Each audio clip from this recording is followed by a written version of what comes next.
1913, while travelling through Moscow, Crowley composed the central rite of the Ordo Templi Orientis known as Liber 15, or the Gnostic Mass, which outlines the elements of a new form for the temple to be used in the new Aeon of Horus. Crowley writes, "In the east, that is, in the direction of Boleskine, which is situated on the southeastern shore of Loch Ness in Scotland, 2 miles east of Foyers, is a shrine or high altar. Its dimensions should be 7 feet in length, 3 feet in breadth, 44 inches in height. It should be covered with a crimson altar cloth on which may be embroidered fleur-de-lis in gold or a sunblaze or other suitable emblem. On each side of it should be a pillar or obelisk with counter charges in black and white. Below it should be the dais of 3 steps in black and white squares. Above it is the superaltar, at whose top is the stele of revealing in reproduction, with 4 candles on each side of it. Below the stele is a place for the Book of the Law, with 6 candles on each side of it. Below this again is the Holy Grail, with roses on each side of it. There is room in front of the cup for the paten. On each side beyond the roses are 2 great candles. All this is enclosed within a great veil. Forming the apex of an equilateral triangle whose base is a line drawn between the pillars is a small black square altar of superimposed cubes. Taking this altar as the middle of the base of a similar and equal triangle, at the apex of this second triangle is a small circular font. Repeating the apex of a third triangle is an upright tomb.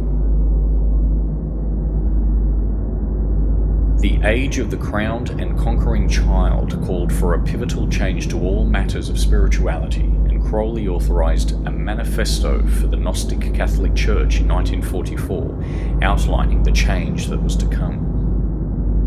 The world has entered March 1904, the new Aeon, the age of the crowned and conquering child. The predominance of the mother, the Aeon of Isis, and of the father, Aeon of Osiris, are of the past.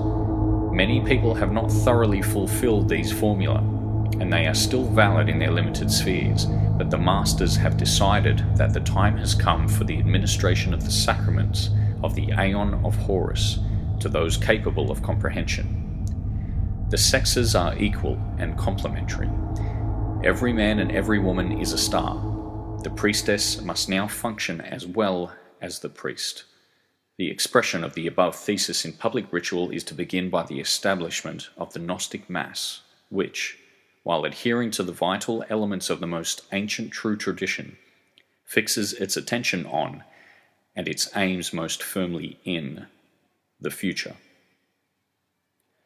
Crowley drew great inspiration from the Russian Orthodox Church for his ritual and temple design, but there are also many influences from his travels across Asia.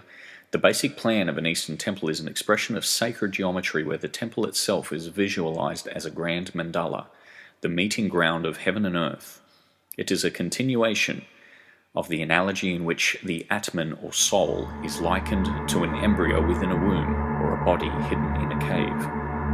The movements of the priest in the Gnostic Mass is reminiscent of this concept, and as can be seen in many of the Hindu ceremonies, nearly always include a circular movement by the priest who walks in a clockwise direction around the temple. In Hindu and Buddhist thought, this represents an encircling of the universe itself. Many Eastern temples are also dominated by pyramid-like structures known as shikhara, meaning peak or mountain. It marks the location of the shrine room and is an expression of the ancient belief that the gods reside here. Crowley's skill as an artist greatly informed his revolutionary reinvention of the temple aesthetic, and like his written corpus, it drew together a range of philosophies and traditions from across the world, removing what should be discarded and leaving only the truth.